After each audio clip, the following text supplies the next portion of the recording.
Hi everyone, this is a special bonus episode for Juneteenth weekend. We will rise, a call to mental emancipation.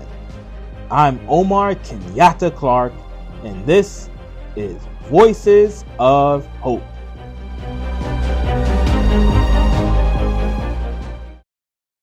I come to you tonight not with fear, but with fire, not with despair, but with destiny. Because we are living in a time where the body may be free, but the mind is still in chains. And like my brother Bob Marley sang in his redemption song, emancipate yourselves from mental slavery. None but ourselves can free our minds. Yes, the chains were broken in 1865, but the bondage was never fully lifted. The plantation gates opened, but new fences were drawn. Fences in the mind, in the classroom, in the mirror. I've seen it with my own eyes. I've heard my own kin say, we can't make it because we're black.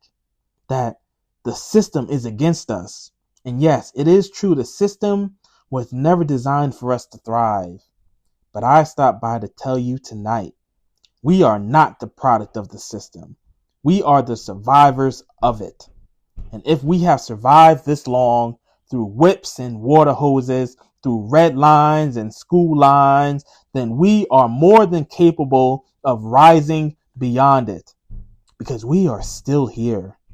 And if we are still here, then God is not through with us yet. We are still in bondage. But this time the shackle is psychological. This time, it is the belief that we are less than, that we are problems to be fixed instead of people to be uplifted, that we are doomed before we ever begin. And I've seen what they do to our children. Label them, misdiagnose them, isolate them, push them into special rooms that look more like holding cells than classrooms. I walked into one of those rooms during my training, and what I saw broke my heart.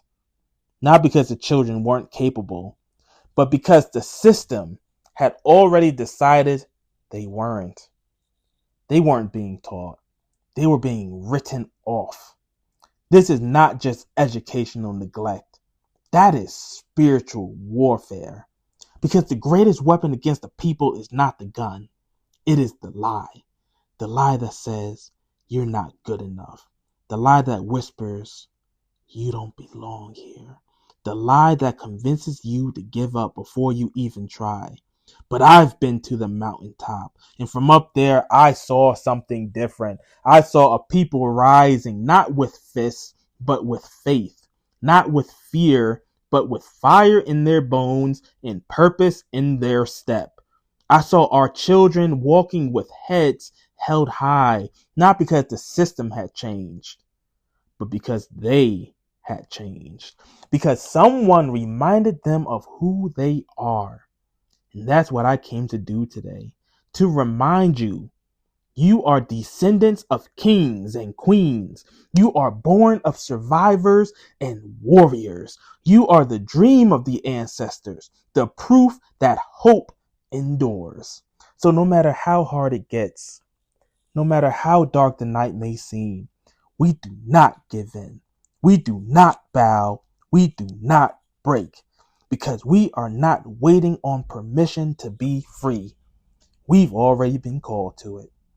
And though the system may try to silence us, marginalize us, or bury us, we rise anyway. We rise because we remember. We rise because we believe. We rise because the chains are only real if we believe in them. So let the world know. We will speak life into our children. We will call greatness out of our youth. We will march through the valley of despair with our heads held high. My family. This struggle we carry, it isn't just a fight of policy or prejudice. It is spiritual warfare. For we wrestle not against flesh and blood, but against powers, principalities, and systems designed to crush our souls. And yet, I came to remind you, Blessed are the poor in spirit, for theirs is the kingdom. Blessed are they who mourn, for they shall be comforted.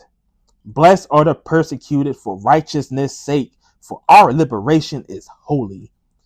They tried to strip us of our dignity, but God never took his hand off us. Even in chains, we praised. Even in cotton fields, we prayed. And today, we must still put on the whole armor of God, the helmet of salvation to guard our minds from the lie that we are broken, the breastplate of righteousness to remind us we were born with worth, the shoes of the gospel of peace to proclaim the good news of our salvation, the belt of truth to defend against the deception of the enemy, the shield of faith because those arrows are still flying, and the sword of the Spirit because this battle is about more than skin. It's about soul. My family, you are not cursed. You are called. You are the light of the world, a city on a hill, and no matter what darkness says, you cannot be hidden. So rise, not just in protest, but in purpose. Rise, not just in resistance, but in revelation. Because this skin, this story, this suffering is sacred. And we will rise, we will march, we will pray. And having done all to stand, we will stand.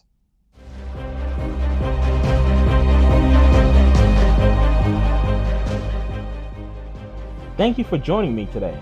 If this episode spoke to your heart, share it with someone who needs encouragement, healing, or a reminder that they're not alone. You can follow me on Facebook at Omar Kenyatta Clark or Instagram and YouTube at omar.kenyatta for more inspiration, updates on the Omega Principles, and behind the scenes from this journey. Remember, true success isn't just about what you achieve, it's about who you become. So keep rising, keep healing, and above all, keep walking with purpose. I'm Omar Kenyatta Clark, and this is just the beginning. Until next time, let's rise.